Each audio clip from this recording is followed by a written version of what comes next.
እኔ ጋር ሽማግሌ አደራጅቶ በመላክ እኔ ጋር ሰዎች አደራጅቶ በመላክ ጉዳዩን ለመፍታት የምታስቡ ሰዎች ቅንነታችሁን አደንቃለሁ።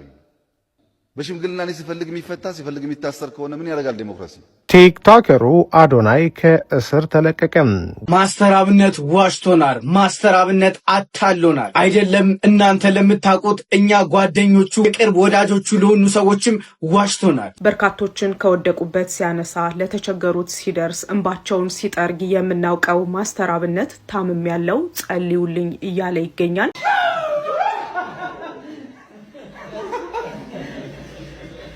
መጀመሪያ የቀረስከኝ ሰው ሴትም ይሁን ወንድ አላቅም፣ ለሐሳብህ ትልቅ አክብሮት አለኝ። በቃ ወልደኛል ብዬ አስባለሁና በጣም ነው የማመሰግንበት። ሃይ እንዴት ናችሁ? ዶክተር አብይ ነኝ ከኤሊት አንገት በላይ ቀዶ ሕክምና ማዕከል። ይህን ቪዲዮ ሁላችሁም ሼር፣ ሪፖስት፣ ኮፒ ሊንክ አድርጉና ለዚች እናትና ለዚች ሕፃን ልጅ አድርሱልኝ። ሰላም ውድ የቻናሌ ቤተሰቦች እንደምን አላችሁልኝ? ዛሬም እንደተለመደው እናንተን የመጠናሉ ያልኳቸውን ቁም ነገር ያዙ ወቅታዊ ቪዲዮዎች ይዤላችሁ መጥቻለሁ። ከእናንተ የሚጠበቀው ለዚህ ቻናል አዲስ ከሆናችሁ ይህን ቻናል ሰብስክራይብ በማድረግ ቤተሰቡን ቪዲዮቻችንን እንደምትወዱ ስለማልጠራጠር ላይክ አድርጋችሁ ጀምሩት። ላይክ ስታደርጉት ዩቲዩብ ተወዷል ብሎ ስለሚያስብ ለብሶ ስለሚያደርስልኝ ላይክ ማድረጋችሁን እንደቀላል ነገር አትዩት። ሀሳብ አስተያየቶቻችሁን ኮሜንት ላይ ጻፉልኝ። ዛሬም እንደተለመደው ወደ የተለያዩ ቪዲዮችን ይዘን መጥተናል። የእነ አዶናይ ፍቺ እንግዲህ ትናንት ማታ እንደሰማችሁ ነው። ከዛ ጋር ተገናኘ የተለያዩ መረጃዎች እየወጡ ይገኛሉ። እንግዲህ ዶክተር አብይም የተናገረው ነገር አለ። እንዲሁም ደግሞ ማስተር አብነት ደግሞ በጣም በጠና ታሟል። ምንድነው የገጠመው? እሱንም የምናየው ይሆናል። የተለያዩ ቪዲዮዎች አሉ። እስከ መጨረሻው ድረስ ከኛ ጋር ሁኑ። ወደ መጀመሪያው ቪዲዮ እንለፍ። ቲክቶከሩ አዶናይ ከእስር ተለቀቀ። በቅርቡ የፌዴራል ፖሊስና የአዲስ አበባ ፖሊስ በማህበራዊ ሚዲያ በተለይም በቲክቶክ ላይ የማህበረሰቡ ሞራልና እሴት የሚሸረሽሩ ተግባራትን ይፈጽማሉ ባላቸው ግለሰቦች ላይ የጀመረውን እርምጃ ተከትሎ በቁጥጥር ስር ውሎ የነበረው ቲክቶከር አዶናይ ከቀናት የእስር ቆይታ በኋላ ከእስር መለቀቁ ተረጋግጧል። አዶናይና ሌሎች 5 ቲክቶከሮች በፌዴራል ፖሊስ ወንጀል ምርመራ ቢሮ ወይም ሜክሲኮም አካባቢ ተይዘው የነበረ ሲሆን ፖሊስ በጥርጣሬ ለያዛቸው ግለሰቦች የ14 ቀን የጊዜ ቀጠሮ ጠይቆባቸው እንደነበር ይታወሳል። ሆኖም ለጉዳዩ ቅርበት ያላቸው ምንጮች ለዘሀበሻ እንደገለጹት የአዶናይ ጉዳይ በምርመራ ሂደት ታይቶና አስፈላጊው ምክር ተሰጥቶት በዋስ እንዲለቀቅ ተደርጓል። ከእስር የመለቀቁ ሂደት ከቅርብ ቀናት ወዲህ የተነሳ ካለው ጉዳዩን በሽምግልናና በምክር የመፍታት አዝማሚያ ጋር የተያያዘ መሆኑ ተሰምቷል።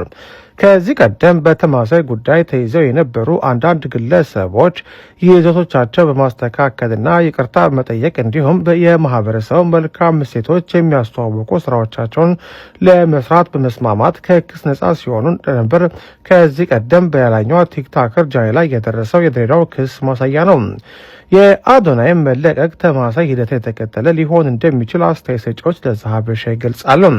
ፖሊስ ሰሞኑን በወሰደው እርምጃ ቁጥራቸው ከ8 በላይ የሚሆኑ ቲክቶከሮችን በቁጥጥር ስር ያዋለ ሲሆን እርምጃው ትውልድን የመታደግ ስራ ነው በሚል በደጋፊዎችና የግለሰብ ነጻነትን የሚጋፋ ነው በሚል በተቾች መካከል ሰፊ ክርክር ማስነሳቱን ቀጥሏል።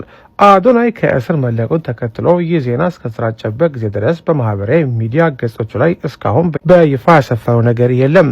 አዶናይ ምሽቱን ተፈቷል። እኚህ አርቲስት አዶናይ እንደታሰረ ምናሉ ኑ መኪና ውሰዱ ሲባሉ አይ ልጅ አዶናይ ሳይመጣም መኪናውን አልረከብም ሲሉ ገልጸዋል። አሁን ላይ ታዲያም አባታችንም መኪናቸውን ይረከባሉ።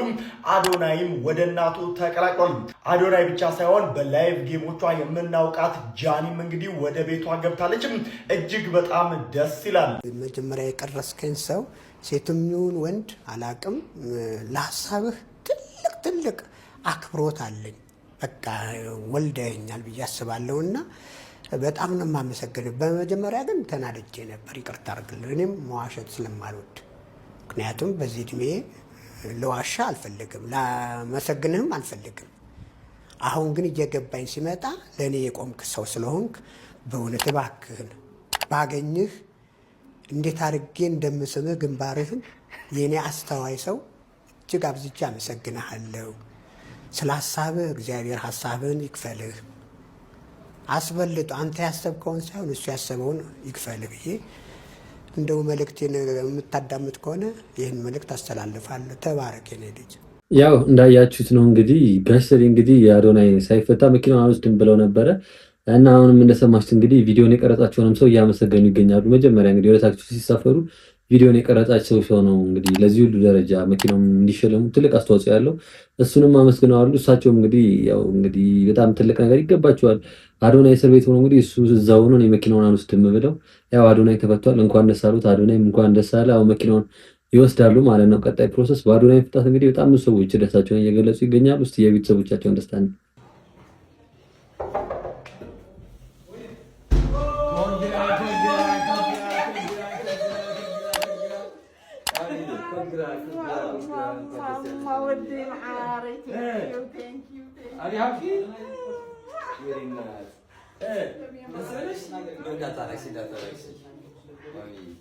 እንኳን ደስ ያለሽ። ማን ነገርሽ? ማርያም ነው ራሱ ቤት ገባ። ቻው ቻው። አተ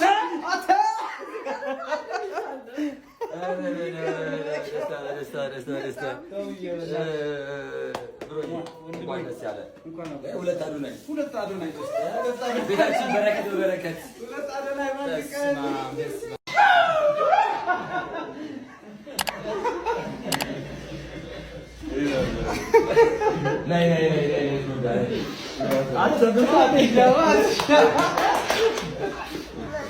ያው እንግዲህ እንዳያችሁት ነው። ቶሚም እንግዲህ ትክክለኛ ጓደኝነትን አሳይቷል። የእናትየውንም ደስታ እንግዲህ እንዳያችሁት ነው። የአዶናይ መፈታት አይደለም ለእናቱ ብዙ ሰውን አስደስቷል ማለት ነው። እንኳን ለቤት አበቃ። እንግዲህ ደስታችሁን ኮሜንት ላይ ገለጹለት። አዶናይና ጃኒ ከእስር ተለቀዋል። እንኳን ደስ አላችሁ። የተለቀቁት ግን በአባ ገዳዎች፣ በሀገር ሽማግሌዎች፣ በኦሮሞ ባላባቶች ጥያቄ መሰረት ነው። ለእነሱ ሪስፔክት ሲል ምን ማድረግ አለበት? ይህንን ነግራችሁን መልእክት ሼር፣ ኮፒ ሊንክ እያደረጋችሁ አሰሙት። የደረሰው ያው እንደ ሀሳብ ማለት ነው። ክሱ አይዘጋም፣ ክስ ይቋረጣል። በኢትዮጵያ ክስ ይቋረጥና ሰው ከእስር ሊለቀቅ ይችላል። ክሱ ተቋርጦለት ሊሆን ይችላል። በማንኛውም ሰዓት ክስ ሊንቀሳቀስ ስለሚችል አዶናይ ከዚህ በኋላ ንግግሮቹን በጣም በማሰብ በማጤን ሰግጥ፣ ደድብ ምናምን የሚሉ ቃላቶችን በመጠንቀቅ እንዲሁም ሶሻል ሚዲያ ላይም ሆነ መንገድ ላይ የመሳሳምና መጥፎ ድርጊቶችን ከማድረግ ይጠበቅ። ከጃኒ ጋር በሚሆኑ ሰዓት ሶሻል ሚዲያ ላይ መሳሳም ማለት በኢትዮጵያ 6 ወር ያስፈርዳል። ይህን ማታውቁ ሰዎች ንገሩት፣ ላያቅ ይችላል ከውጭ ስለገባ እሱ።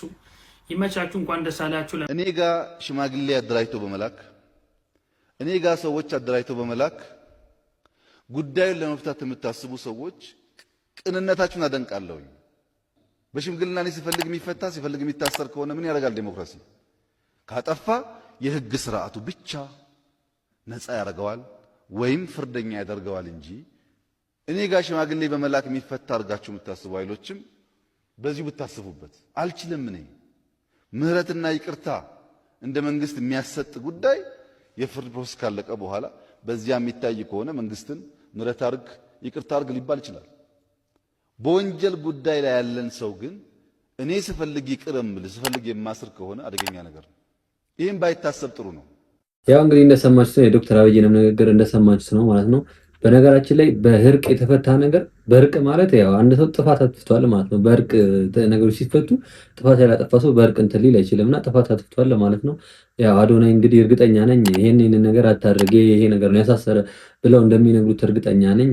ምናልባት ሰግጥ ፈምስ ከሆነ እነዚህን ቃላቶች መጠቀም ማቆም አለብህ አዶናይ። እንግዲህ ምንም እንኳን በፖዚቲቭ መንገድ ብናየውም እኛ እንግዲህ በዛ መንገድ ደግሞ የማያዩት ብዙ አካሎች ስላሉ ያ ነገር ከሆነ ምናልባት ለእስር የዳረገ ያንን ነገር አቆመ፣ በሌላ መንገድ ደግሞ መምጣት ይቻላል ማለት ነው። ብቻ ግን ደስ ብሎኛል ለቲክቶከሮች በአጠቃላይ መፈታታቸው ማለት ነው።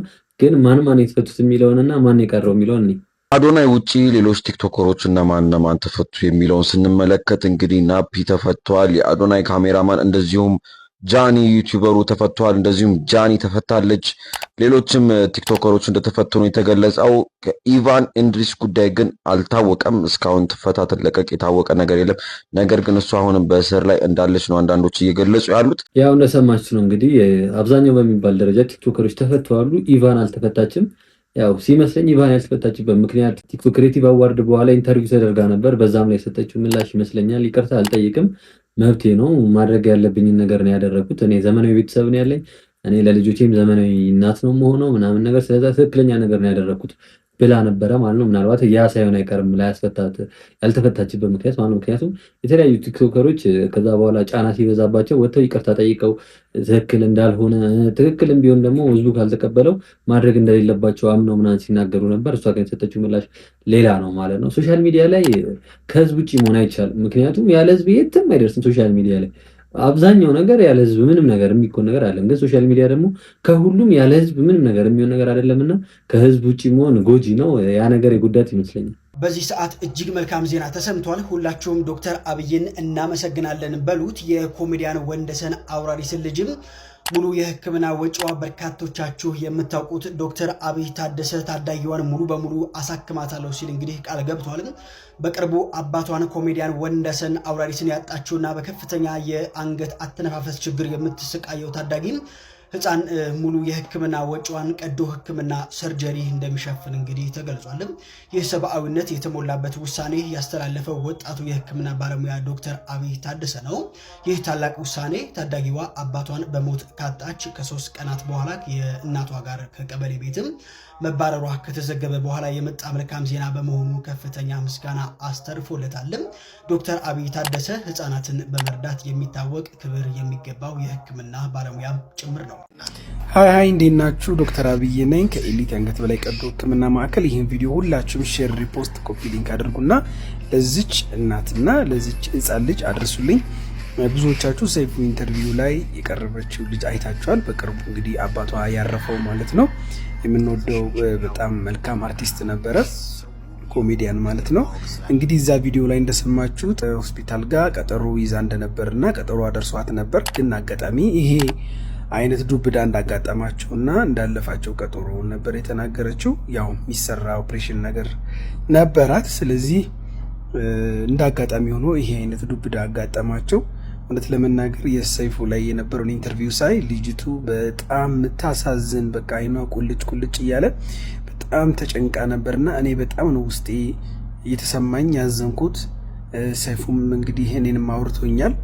እኔ ደግሞ እንደ አንድ ህፃናትን እንደሚወድና እንደሚያክም ሐኪም እውነት ማየት ራሱ በጣም ከብዶ የነበረ እውነት ለመናገርና ይሄ ችግር እንዳለባት ስሰማ እኔም ጋር ቀጠሮ እንዳላሰማ በጣም ነው ውስጤ ያዘነው። ስለዚህ የሚታይ እንግዲህ በማንኛውም ሰዓት እናቷ ይዛት መጣ እኔ ጋር ሙሉ ወጪዋን ኤሊት የአንገት በላይ ቀዶ ህክምና ማዕከል ሸፍኖ 1 ብር ሳትከፍል ህክምናውን አክሚያት በሰላም ወደ ቤቷ ትሄዳለች ብዬ ቃል መግባት እፈልጋለሁ ከእግዚአብሔር ጋር።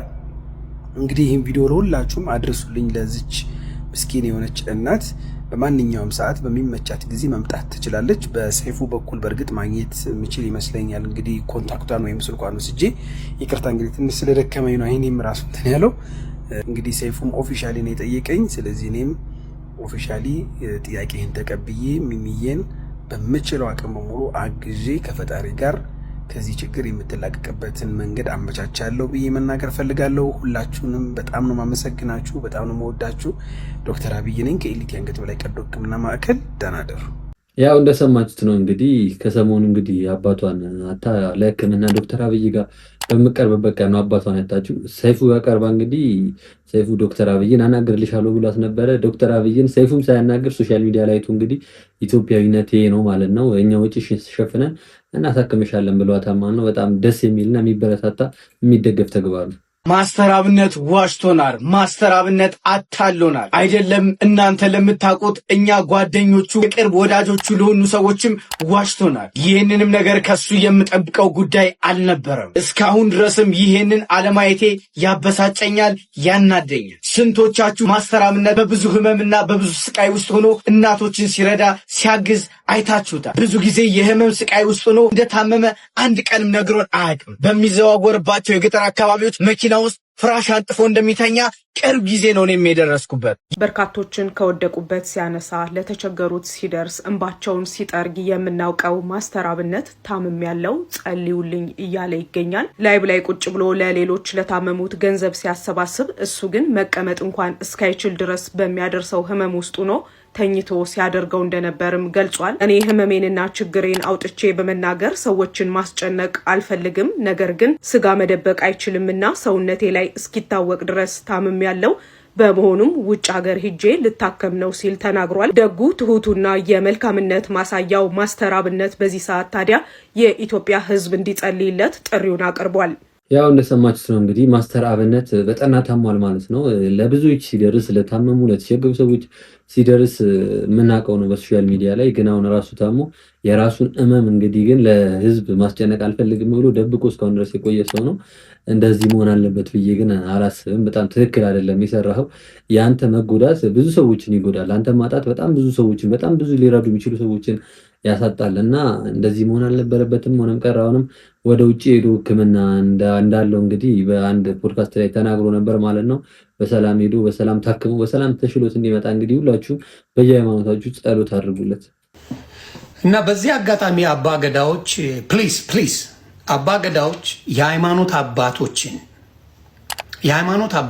ፕሊዝ የሃይማኖት አባቶችን አንድ ላይ በማድረግ አማራ ክልል ላይ ያለውን ጦርነት ፕሊዝ ከመንግስት ጋር ሰላም እንዲመጣ እባካችሁ የኦርቶዶክስን አባቶች የፕሮቴስታንትን አባቶች እንዲሁም የሙስሊም አባቶችን አንድ ላይ በመውሰድ እባካችሁ እርቅ እንዲመጣ አድርጉ።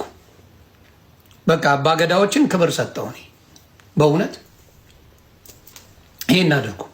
ስለዚህ እባካችሁ አድርሱልኝ ለአባቶች ለአባገዳ አባቶች አማራ ክልል ላይ ያለውን እንዲሁም ወለጋ ላይ ያለውን ችግር እንዲፈታ መንግስት ጋር ሄዳችሁ ከኦርቶዶክስ ከሙስሊም እንዲሁም ከፕሮቴስታንት ከካቶሊክ አባቶች መርጣችሁ ከነሱ ጋር ሄዳችሁ መንግስት ጋር በሉልን።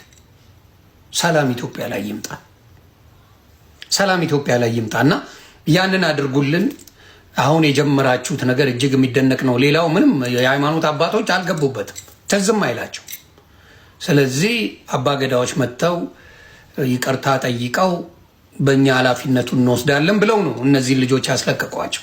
ስለዚህ ትልቅ ስራ ማንም አላሰበ፣ ማንም የሃይማኖት አባት ምንም አይልም ለዚህ። ስለዚህ አባገዳ በጣም በጣም በጣም ትልቅ ስራ ሰርታችኋል። በእውነት ትልቅ ክበሩ። ጥሩ ነገር ሲሰራ ሁሌ አመስግኑ። ስለዚህ አባገዳዎች ፕሊስ አሁንም የምንለው ምንድን ነው? የሃይማኖት አባቶችን ሰብስቡና አንድ ላይ ሆናችሁ መንግስትን ከአማራ ክልል ጋር ካለው ችግር ጋር በቃ እንዲፈታ፣ ወለጋ ላይ እስካሁንም ኦነግ ሸኔ ያለ ሌላ እንዲፈታ ችግር ብታደርጉልን መልካም ነው። ሰው ምን አደረጉ አባገዳ? ጥሩ ጥያቄ። አሁን እና አዶናይን ያስፈቷቸው እነሱ ናቸው። ቤተ መንግስት ሄደው እኛ ኃላፊነቱን እንወስዳለን ይቅር በሏቸው ብለው ነው ያስፈቷቸው። ስለዚህ በጣም በጣም ታንክ ያው እንግዲህ ዮኒ ማኛ የተናገረው እንደሰማችሁት ነው። አንዳንዴም ለካ ጥሩ ነገር ይናገራል። በጣም ጥሩ የሚደገፍ ሀሳብ ነው ማለት ነው። አባገዶች በነካጃችሁ ከሃይማኖት አባት ጋር ሆናችሁ እንግዲህ በሀገራችን ያሉ አንዳንድ ጦርነቶችን ልታስቆሙልን ዮኒ ማኛ ያደረገው ጥሪ በጣም የሚደገፍና የሚበረታታ ሀሳብ ነው። ዮኒ እንግዲህ እንደዚህ አይነት ነገሮችን ብቀጥልበት አሪፍ። እሷማ ሁሌ በተጠራችበት ስለ ኤልያስ መልካ ነው የምታወራው፣ ሁልጊዜ ማለት ነው። በዚህ ደረጃ የኤልያስ መልካን ጉዳት ወይም ደግሞ ህመም ካወቅሽ ትላንትና ለምን ለህዝብ አላሳየሽለትም? ታዲያ ትላንትና ለምን አልተናገርሽለትም ነበረ? በህይወት እያለ በታመመበት በወደቀበት ሰዓት ማለት ነው። ከወደቀ በኋላ ከአፈር ከለበሰ በኋላ የሚበላው ሽሮ አጥቶ ነበረ። ይህንን ዘፈን እንዳትሰሪ ብሎ ነው የሰራው። ለዘፈኑ ለሱ አዝነሽ አይደለም፣ ለራስሽ ጥቅም ነው ያረክሽው። ይሄንን እውነታውን ስንነጋገር ከተባለ ሲጀመር ሁሌ ትመጪና ሁልጊዜ አንቺ መልካም እንዳደረግሽ ልታረጊ ትችያለሽ፣ ግን ደግሞ ልትወቅሻ አትችይም። ሌሎቹን ልትወቅሻ አትችይም። በነገራችን ላይ ሌሎቹን ልትናገሪ አትችይም። ሌሎቹን ልታሰጪ፣ ጓደኞች፣ በዙሪያ ያሉትን ሰዎች ምናምን ሁላችሁም ለኔ አንድ ናችሁ። እኔ አውቅ ነበረ። እኔ እንደዚህ ጋይስ ኢንተርቪዋን ብዙ ጊዜ ሰምታችኋል። እኔ አውቅ ነበረ። እኔ አይቼ ነበር። እኔ እንደዚህ ተናግሬ ነበር። እኔ እንዲህ ብዬ ነበር። ሽሮ አሮበት ነበረ። ሽሮ የሚጠይቁ አጥቶ ነበረ። ሰው አጥቶ ነው የሞተው። እንደዚሁ ነው። ሁልጊዜ አቤቱታ ትመጣናኛለች። የምሬን ነው የምላቸው። አሁንም ነው የምላቸው። አሁንም ቁጭ ብላችሁ እዚህ ጋር ወይ እንደዚህ ተባለ እንደዚህ ከምትሉ ተፈላለጉ፣ ተጠያየቁ። ልክ የሆነ ነገር ደርሶባችሁ ወደ ሚዲያ ሲመጣ ሌላውን ከመውቀስ አሁን ላይ ስምና ዝና ያላችሁ ሰዎች ተረዳዱ።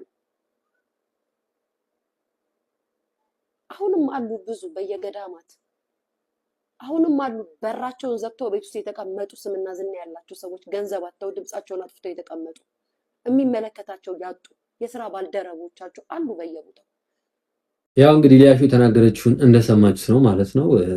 እውነቷን ነው። እኔ በጣም ብዙ ፖድካስቶች ላይ በጣም በተለያየ ቦታ ላይ ኤልያስ መልካ በሰው ማጣት የሚረዳዋቱ እንደ ሞተ ምናምን ነገር ነው የተናገረች ያለችው። ሜቢ ሊሆን ይችላል፣ ግን አሁን ከዚህ በኋላ ያንን ነገር ማውራቱ ለኤልያስ መልካ ምንም የሚጠቅመው ነገር የለም። በቁም በህይወት እያለ ነበር ማድረግ ያለብንን ነገር ማድረግ የነበረብን። አሁን ካጣነው በኋላ ምንም ብንል ሰው ከመውቀስ ውጪ ለሱም የሚጠቅመው ነገር የለም፣ እውነቱም አይገለጥ።